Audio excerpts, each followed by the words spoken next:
Sonhando na quinta e realizando na sexta-feira, por Neville Goddard. Sim, há poder na imaginação, mas devemos estar dentro dela e não fora, nos vendo ao longe, observando nosso desejo já realizado. Você não vê a si mesmo com o seu desejo já realizado, mas sim diante dele, envolvido por ele, com todas as suas cores, sons, texturas, sabores e aromas.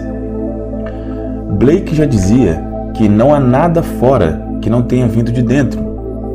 Isso me faz lembrar da história de Adão e Eva, onde para criar a mulher, Deus usou uma das partes do próprio homem.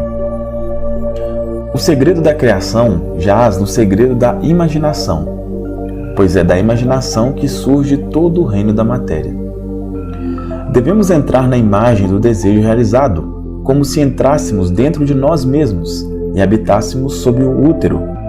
E quando o que está fora combina com o que está dentro, um terceiro elemento se forma em resultado dessa união. Eu estava a caminho da costa leste quando resolvi parar em Chicago para visitar alguns amigos. Meu anfitrião estava se recuperando de uma doença grave e o seu médico o aconselhou a se mudar para uma casa com quarto no primeiro piso. E assim ele fez. Mudou-se para uma casa com apenas um piso. E isso lhe trouxe um outro problema, pois sua casa de 3 pisos tinha sido colocada à venda e ainda não havia aparecido ninguém interessado em comprá-la. Quando cheguei para visitá-lo, o encontrei deprimido. Então, vi uma oportunidade para lhe falar do poder da imaginação, para ele e para a esposa. Contei-lhe sobre a história de uma mulher muito conhecida em Nova York que foi me consultar sobre uma questão quanto ao aluguel do seu apartamento. Ela mantinha um apartamento e uma casa de campo em uma bela cidade, mas precisava alugar o apartamento enquanto ela e sua família passavam o verão nessa casa de campo. Essa história também foi contada no meu livro Poder da Consciência, no capítulo 23.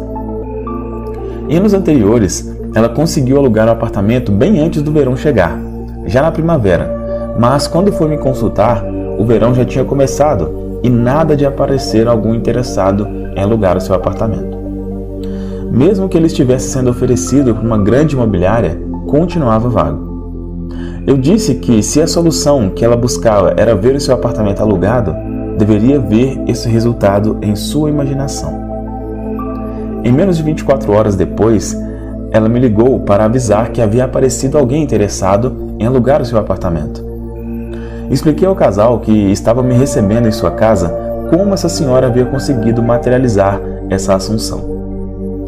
Por sugestão minha, ela foi deitar naquela noite na cama do quarto em seu apartamento, imaginando que, na verdade, estava se deitando na cama do quarto da sua casa no campo.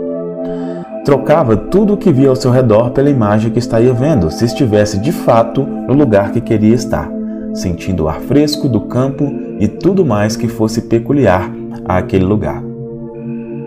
E assim adormeceu, sentindo a realidade daquela sua nova assunção, daquela nova situação que ela assumiu como real para si.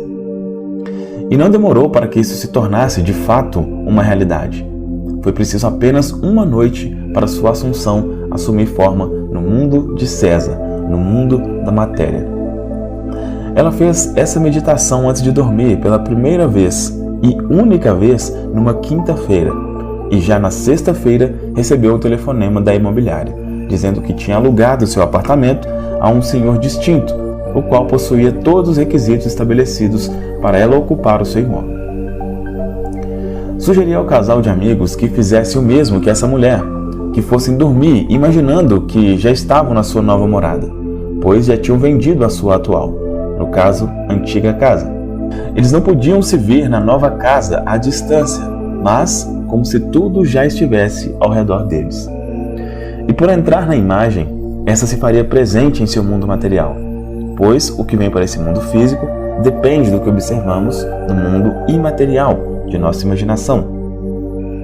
De novo, o que vem para esse mundo físico depende do que observamos no mundo imaterial de nossa imaginação.